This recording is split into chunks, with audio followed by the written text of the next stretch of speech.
Ladies, if you like bald men, you're at the right show. That's right, everybody. We're about to start the Tellman and Fellman show with a third bald marketer. We should just start a club. Anyway, here we go.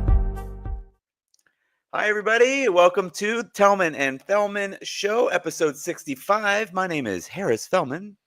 I'm Tellman Knutson, and in between us, we have someone that we do not know today, Brandon Collins, a new face.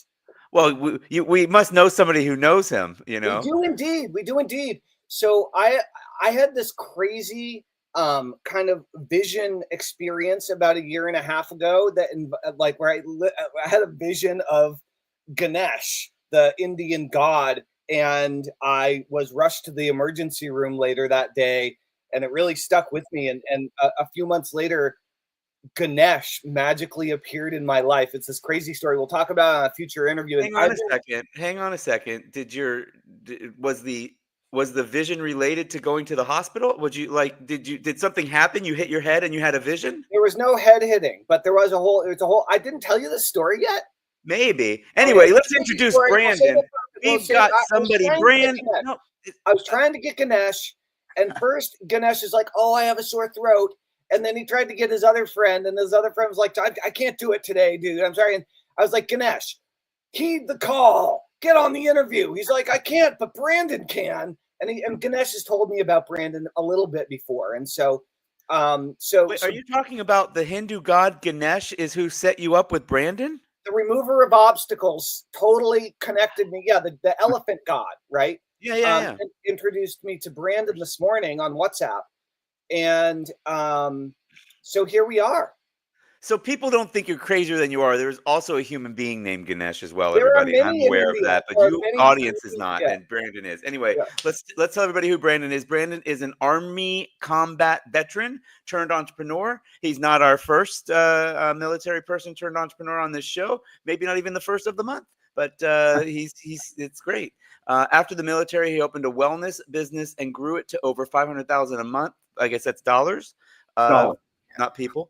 $500,000 a month before selling it in less than 3 years. That's amazing. And I know that he's not very old. He's got the bald head, but we were talking about that before the show, so that's pretty great. After selling that business, he moved to Cancun, Mexico, with his beautiful wife. I was about to say, so we have that in common. We both moved to South America, to Central America, but I didn't move with your beautiful wife. I moved with my beautiful wife at the time, and we went through a discovery period. And they went through a discovery period of trying to figure out what he wanted to do with his life. He taught himself how to code, how to hack, and how to develop AI applications, and this ultimately sparked his entrepreneurial passion again as he got into the data and marketing space. Okay. I thought I was going to say dating and marketing, but it's data and marketing space, where he uses AI to monitor behaviors and capture high intent leads from internet traffic. His clients use that data to supercharge their advertising and marketing efforts, save money, and get up to 5 times better results from ads. Welcome. Well, first of all, this is a different use of AI than anybody that we've talked to. And I've been talking to a lot of people about AI. So I'm super interested in seeing this application. Like literally a friend of mine was like, oh, I'm doing my AI SaaS software. I'm like, well, what angle of AI is it? That's like right. Very broad. Anyway, welcome Brandon Collins to episode 65 of the Tellman and Fellman show. I'm looking forward to talking to you. Definitely. Thank you so much for having me. And Ganesh, if you're watching this, thank you for introducing me to these awesome people here. Happy to hop in anytime and talk about, all things marketing. This is yeah, you can come. Yeah, and I appreciate you hopping on such short notice too, Brandon. Brandon did this interview with like 15 minutes of warning. We never even spoke before, never texted before. 15 minutes ago, we met on a WhatsApp phone call via Ganesh in India, and here we are. Just reading your bio, there's a lot that I relate on. I moved to Costa Rica, I don't know, 10, 11 years ago. And then I moved to Barcelona for 8 years. Right now I'm in London. I got tired of the perfect weather in Barcelona.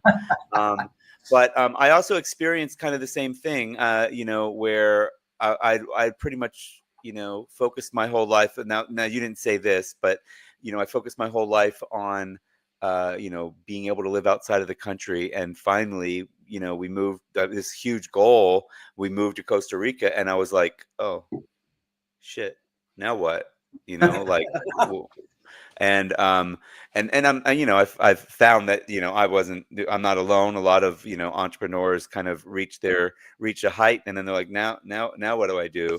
And by the way, quite a few people have also, that we've had on the show, like, have, AI has kind of brought them back to life as well.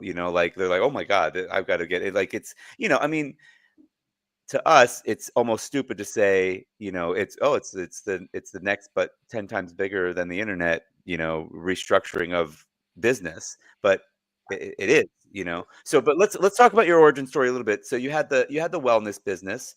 Be more, like, but how did you get in? How did you become an entrepreneur? How did you get into marketing in the first place? Like, how did you actually start? Yeah. So after the military, I was going to say, so after the military, what happened there?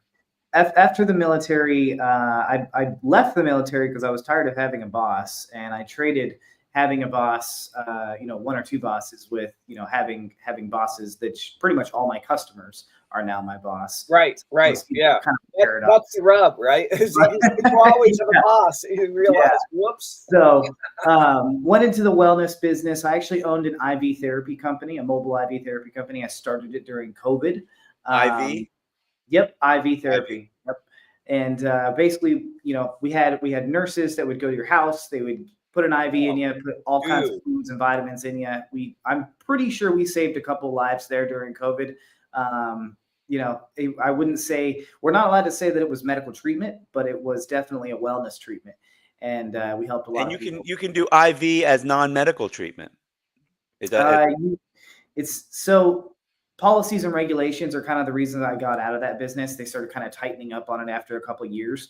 But yeah, in the beginning, it was seen as a wellness treatment. Dude, when I was doing Run Tellman Run and running across the country, so we haven't talked about this. Like in 2009, I attempted to run across America barefoot, right? And I was getting IVs every day, like hypernutrient IVs, and the veins in my arm developed all sorts of scars, and it was intense. But yeah, I'm actually 170 years old. I get the IV. I get blood of a young Barcelona boy.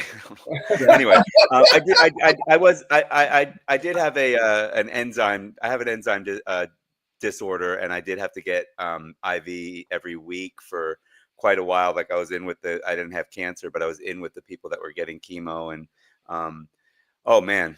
So I have it's called vagal or something. Like, if they mess around too much with my vein, I'm just like, boom. And I had an in-home care, kind of like you were talking about once, and the woman was like half my size. I was like 50 pounds heavier than I am now as well. And I mean, she was scared. She could, like, I barely made it to the couch because she knocked me out. But anyway. So, but that's, I mean, you got into what put you in that direction? That's a very, like, were you medical in the military at all? No, I was in a combat job in the military. I was artillery. So big giant cannons. I was airborne. So we would throw these cannons out of an airplane. And then we would jump out after the cannon and put it into operation and start shooting the cannon. So that was my job in the military. Because you're falling at the same speed. Super intense. You throw a cannon out of an airplane, and you jump out of the airplane after the cannon, and then you get on the ground, and then you fire the cannon. No, wait. But you don't touch the cannon in the air. No. Okay, that's what I pictured. I'm jumping out of the airplane. You were shooting the cannon.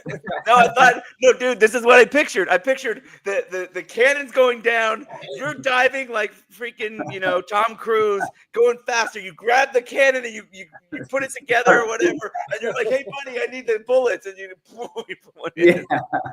Yeah, no. I mean, that's still pretty awesome. I mean, still pretty amazing. Yeah. Just jumping out of a plane. How many times did you do that for real? Like, not for training, but like how many times did you jump out of an airplane and fire a cannon in a combat situation? 0. Okay. Still, the training was still probably super crazy, right?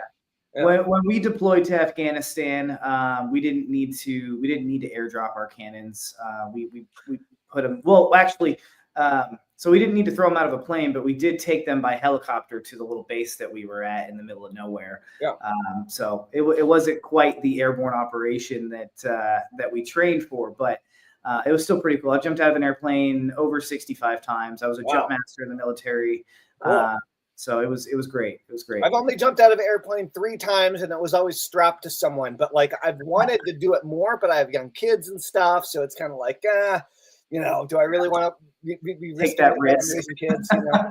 So, I'm only at 2, and I was strapped to somebody as well. But I tried to do it in when we went to New Zealand for our honeymoon, and we couldn't. The winds wouldn't let us, but we did all sorts of crazy stuff. If you ever go to New Zealand, it's full of just. And New Zealand's awesome. All the crazy stuff. All right, cool. So, sorry. So you got into into this business, and then what? I mean, let's just talk real quick. So, what year was that you were in the IV business? I started that business in April of 2020. Okay. So you started it right at COVID. Did you say? Were you just like, oh, I see an opportunity, or were you thinking about it already, or partner with someone? Like, how did it happen?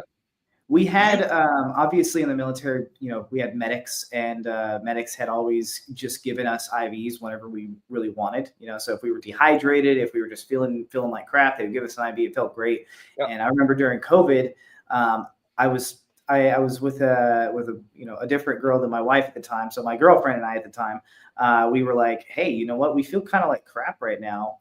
We both gotten IVs before. She used to do like Spartan races and stuff like that. So she was very familiar. Yeah. So we were like, let's just go get an IV. And then while I was getting the IV, I was like, wait a minute, this is a good idea. I said, they should come to our house and do this. I need to create a mobile IV therapy business. And so I researched everything I needed to do to create a mobile IV therapy business. And I created one in Phoenix, Arizona.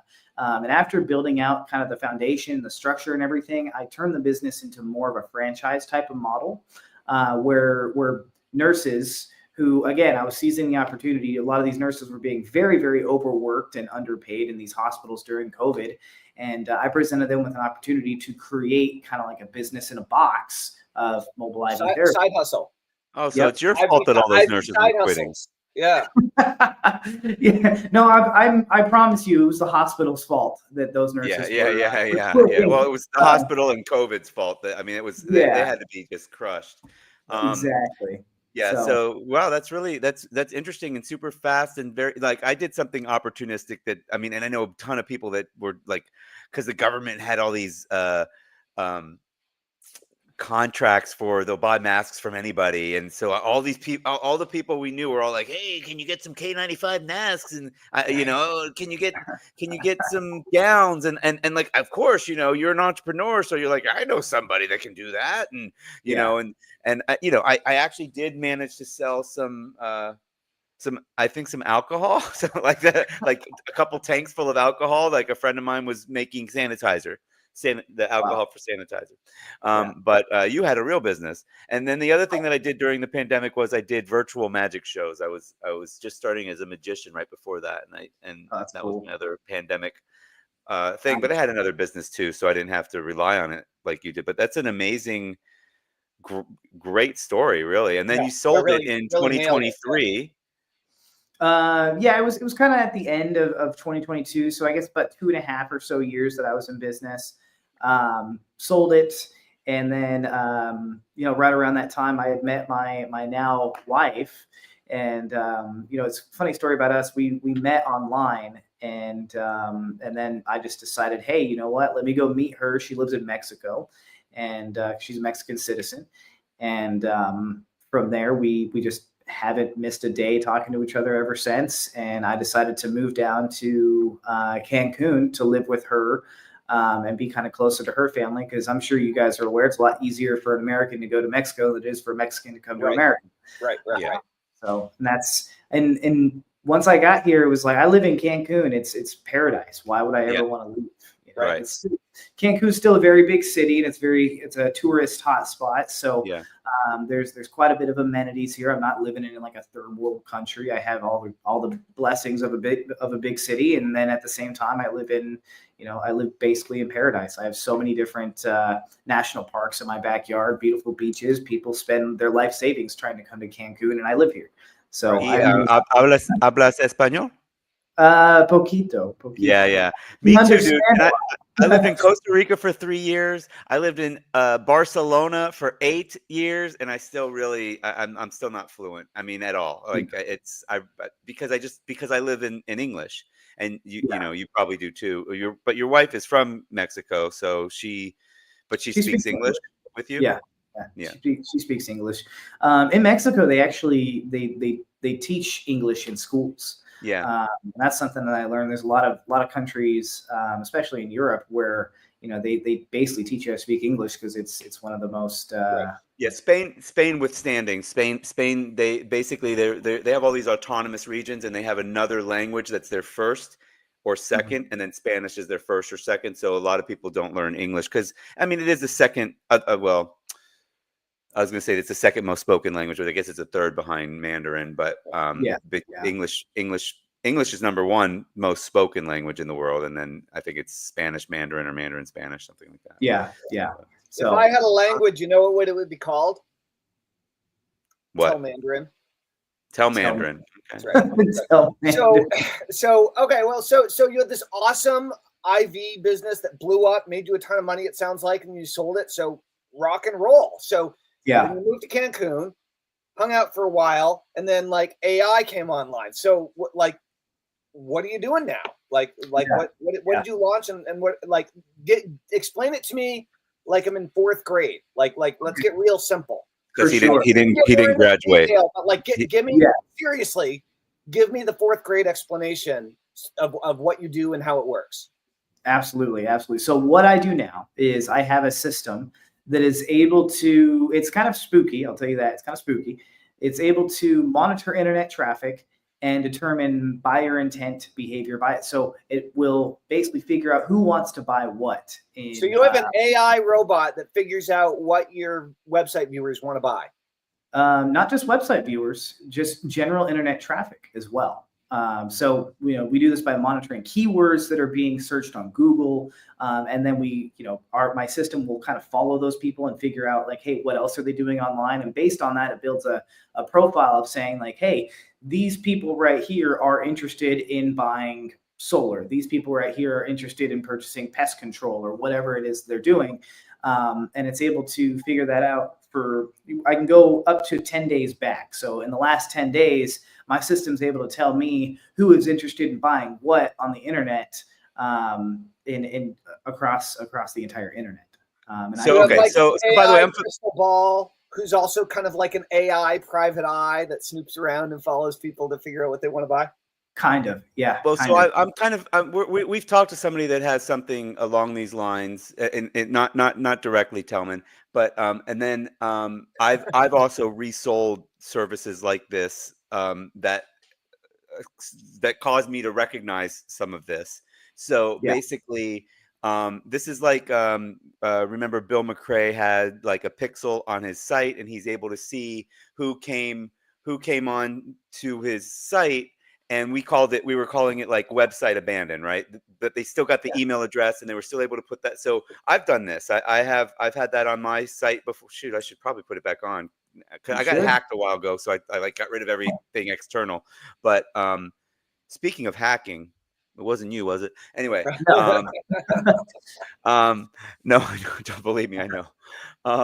Anyway, so I'm able to get the service from you, or if you've got your own website, you've got a pixel on your website. The pixel is tied into like a database and knows who that doesn't know the person's name per se. They just know, oh, this is computer number 75442. And that computer has been for the last 8 days or 10 days, they've been searching a lot for whatever. So now you know buyer intent. So now, I mean, obviously, look, they landed on my website.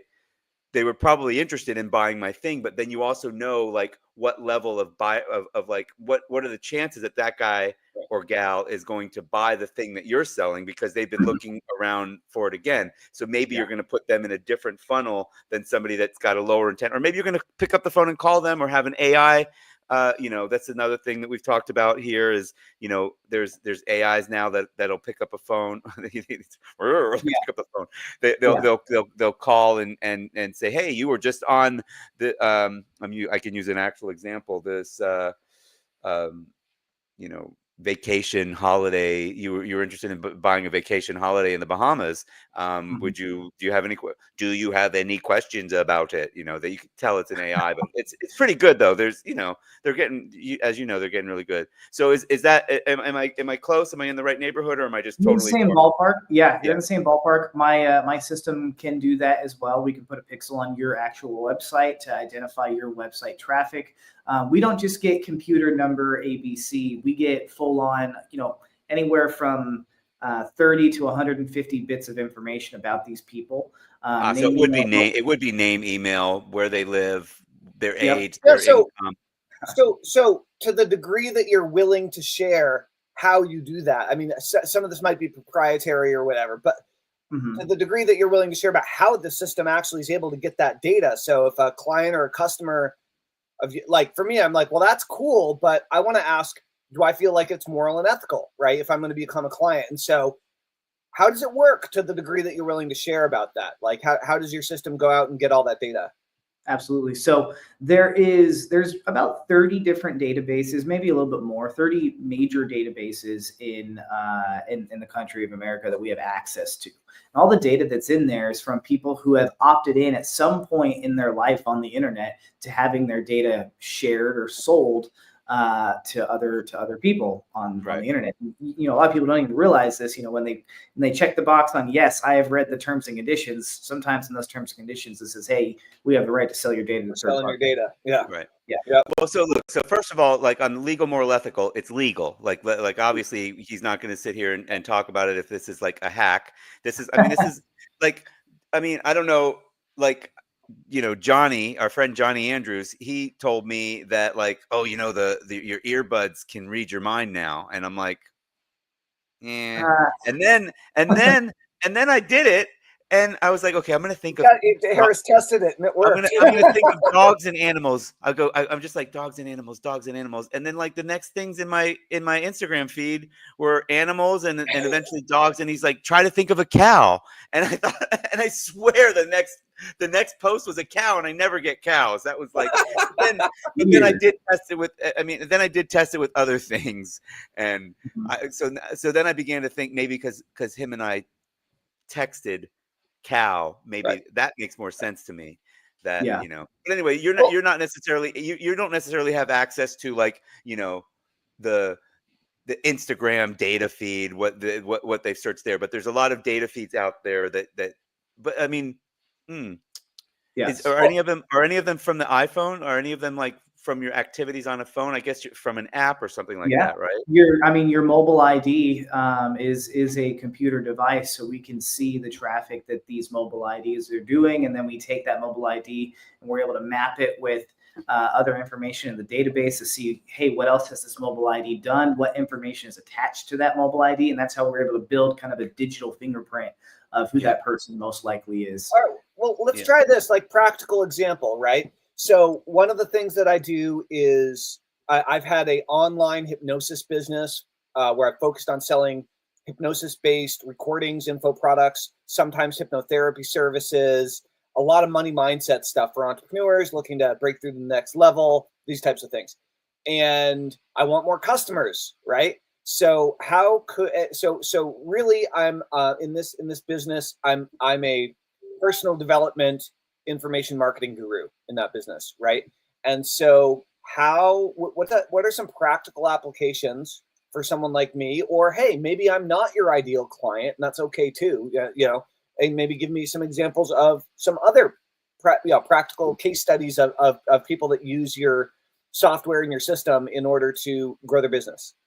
The absolute best way to use the data that I can get is to, because let's face it, it's cold leads, right? It's cold traffic. You have data of these people, you know that they have buyer intent, but what you're going to call them and say, hey, I know you're looking for this. Like, that's just weird, right?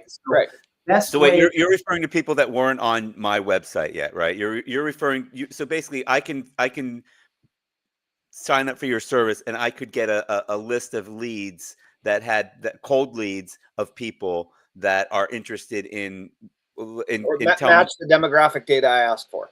Yeah. Right. Yeah. With the buyer intent that you're looking for as well. Right. So the best way to turn these leads into warm leads, from what we've seen, is through social media ads and Google ads. Right. We're able to plug the system directly into your Facebook ads. And obviously you're going to need to make sure that your ads have good copy, good imagery, so on and so forth. But instead of using Facebook's algorithm to target who Facebook thinks that you want to target, you just give Facebook exactly who you want to target. Right. You say, hey, these people. You're uploading their emails and IP addresses. And what's a minimum number of minimum number of contacts that you would need to start with a Facebook? Because don't they have a minimum audience like 10,000 or 1,000 or something like that? About 1,500, yeah. 1,500, okay, yeah, 1,500. Yeah. And then you can take it a step further and say, hey, Facebook, I want to create a lookalike audience of the custom audience that I just uploaded here. Right. And that's where you allow Facebook to kind of do its thing and create that algorithm and target people that are not in that list that we provide. But in some industries, we get so many, we have so many leads in there, like solar, for example. We can say, hey, here's 20,000 leads.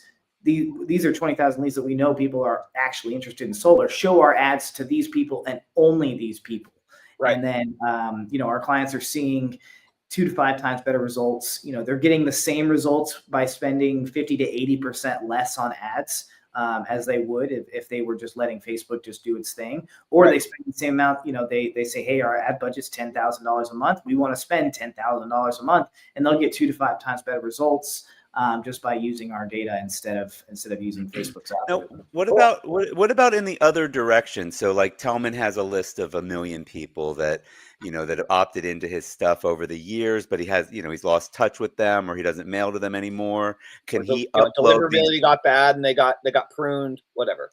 Can he upload these million leads into your system, and you say, you know what, these 17,000 people, they're still active with buyer intent right now, or related to your thing, or not really?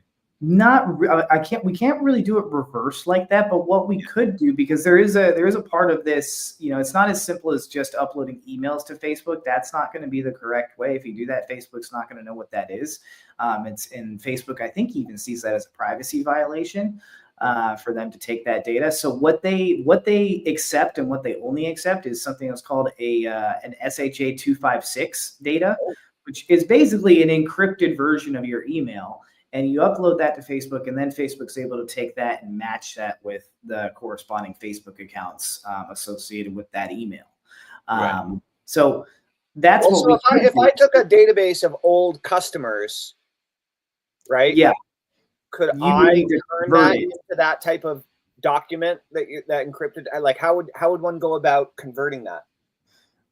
There's a number of conversion softwares that you can use, and they're all free. You could say, hey, convert all this data into SHA 256. It's just a regular encryption type of thing, and it'd be as simple as copying and pasting, copying it in there, and it gives you the result. Copy that, and that's what you would put up into Facebook. And then you would just create you would have just created an audience in Facebook that had been your customers or subscribers of the past. I'm not sure that it's, it still comes back to, you want the people that are in my opinion, if you've got data of people that have already opted in, or if you've got people data of past clients, the best way to reach out to them, in my opinion, is by using a little bit more direct outreach, email marketing, postcard mailers, cold calling, that kind of stuff.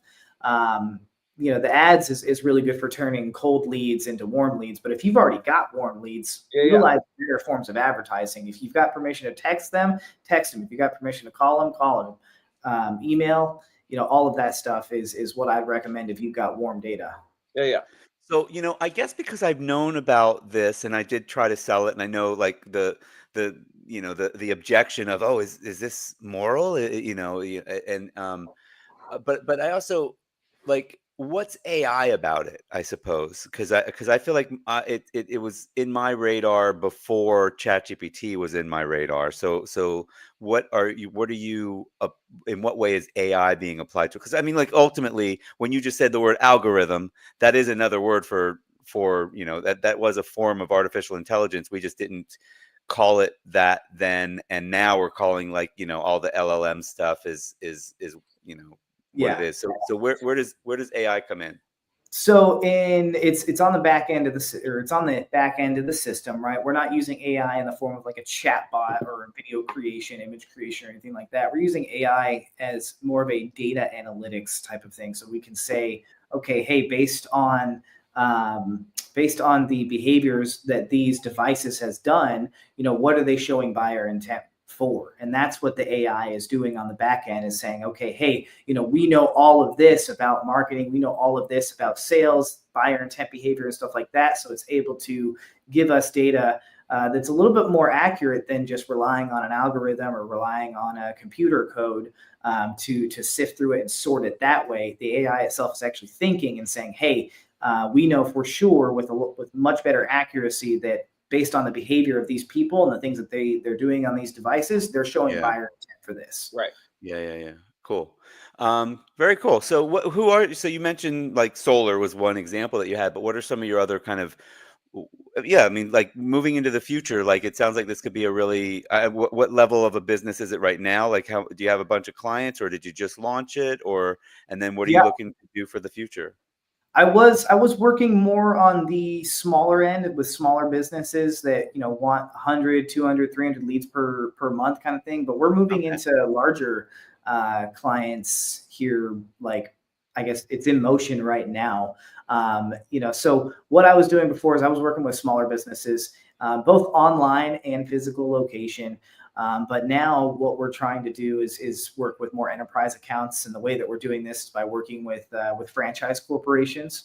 So we're in talks right now, talking, you know, to franchise corporate owners that have like 400 plus locations, 1,200 plus locations. I think one of them even has 2,800 locations.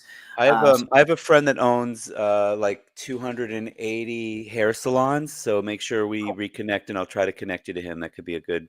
Maybe that could be good. I don't know. I don't know if the hair salon is a large enough LTV, lifetime value for it to make sense. But I mean, if you were selling your services to small business, then you know, then it's probably we were selling it by the lead to small businesses. So we were selling it anywhere from 85 cents to like $1.50 per lead. Yeah. But you know, unfortunately, as we got better at what we're doing for those small businesses, it was like, hey, we're ready for some bigger fish now. So yeah. When we're well, the other thing is that you'll probably find, or you're probably finding that big objection that you know Tellman brought up a second ago goes away as soon as you get to enterprise. They just have one question: Is it legal? You know, is it legal? Is it legal, and does it make me money? You know, will I get an ROI? And I mean, I was blown away that even for my little company, that it did get me an ROI. You know, and I didn't even have the buyer intent aspect of it. I just had pretty much. I was just doing like website abandonment, and I got an email address. They didn't opt in. I put them on a list, and I said, "Hey, you left. Are you still interested?"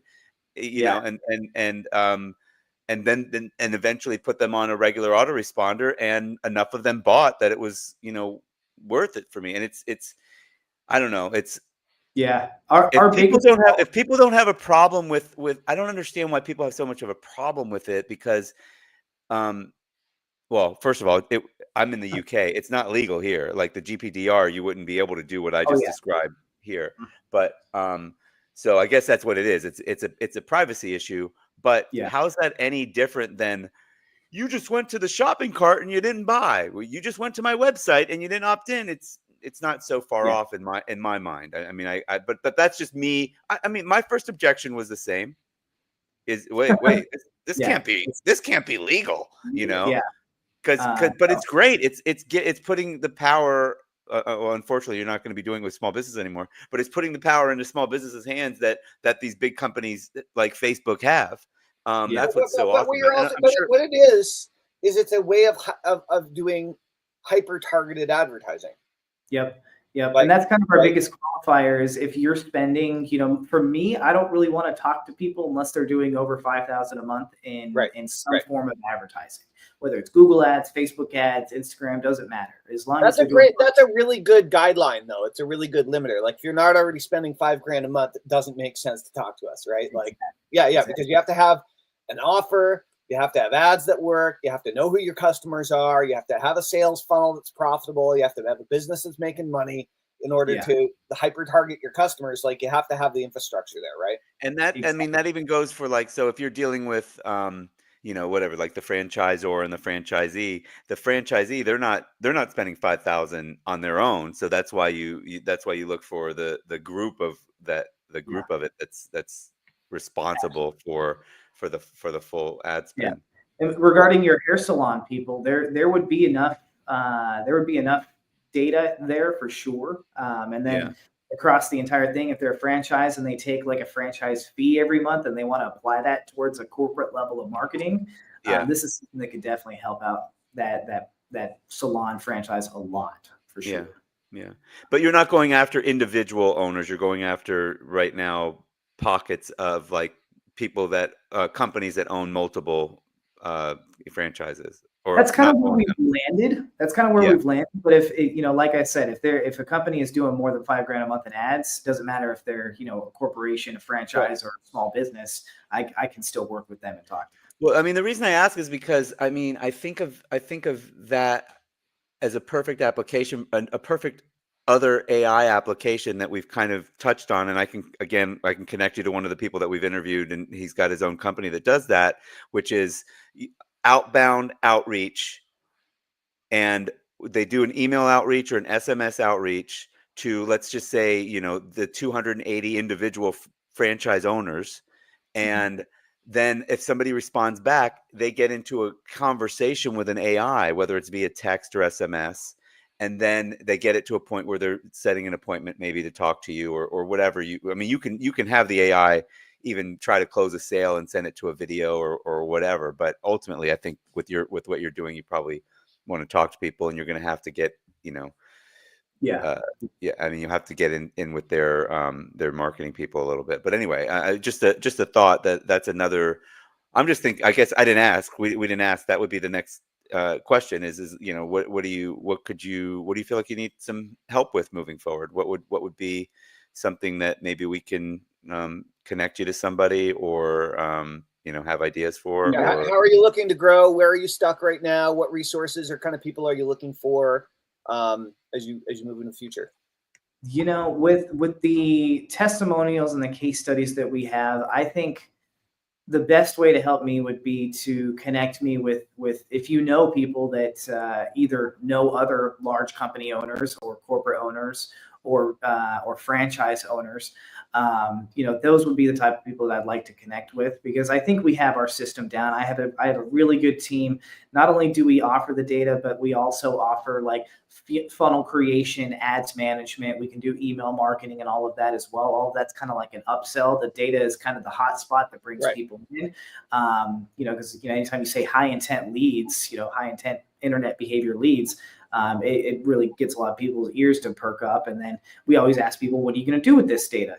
Do you have an ads team? Are you running ads? Do you want to run ads? What's your budget for ads? And we ask those qualifying questions. And if they have the budget for it and they're looking to really explode their business, then we definitely want to talk to them for sure. Yeah. So really, you guys are an advertising agency with a super ninja tool to hyper target customers.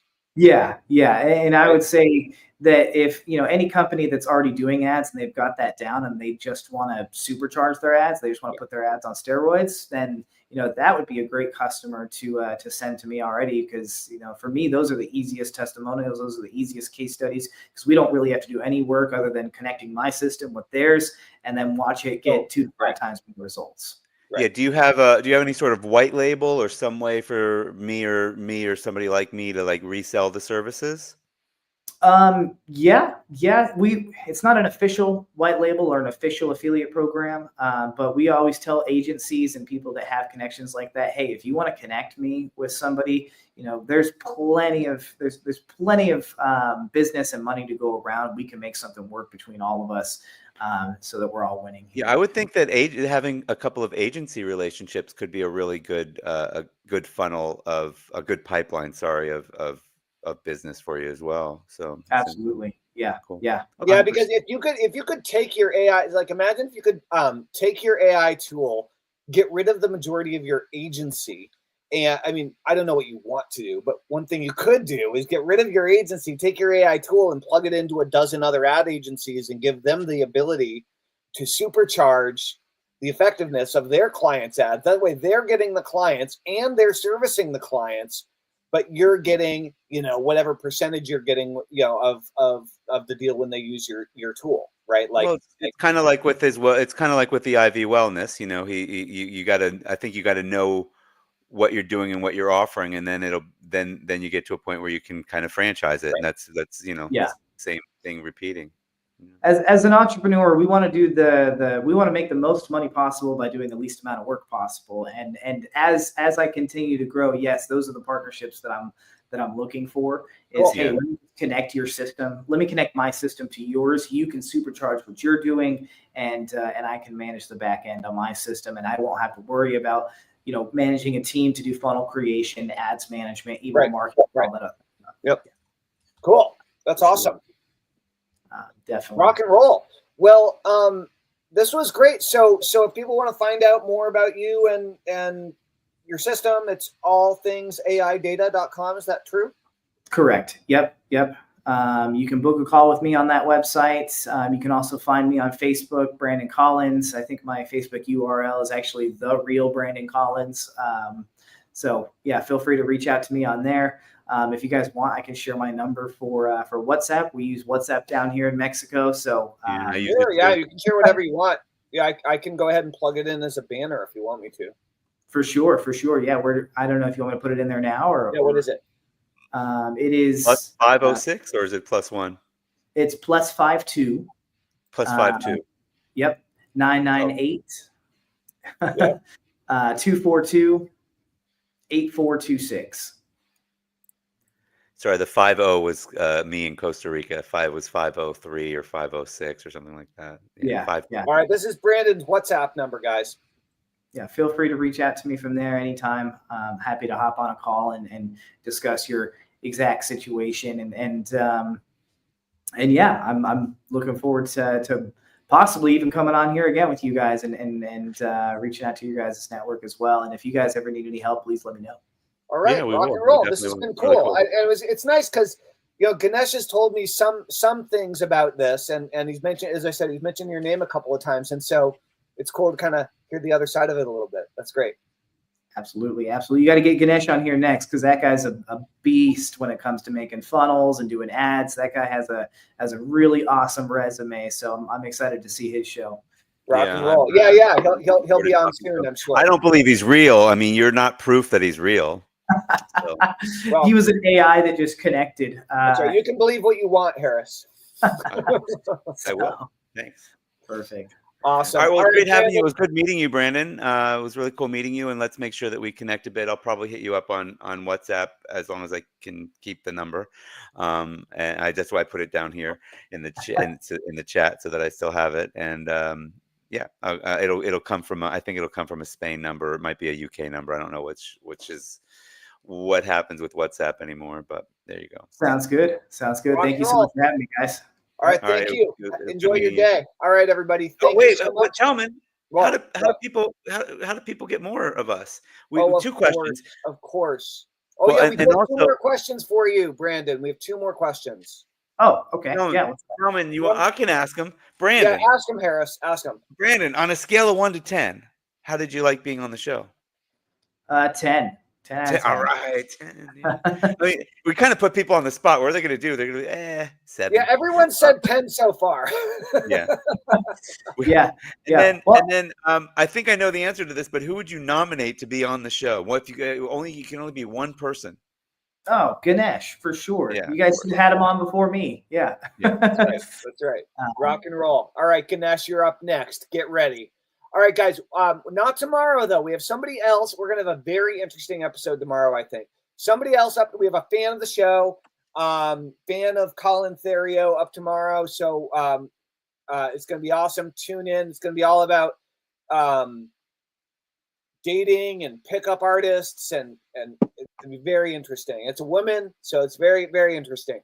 All right, everybody. We'll talk to you very, very soon.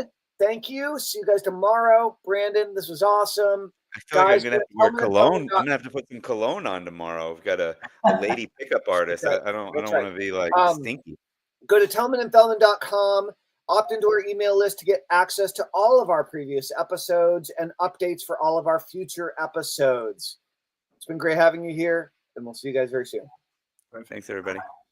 Bye. Thanks, Brandon.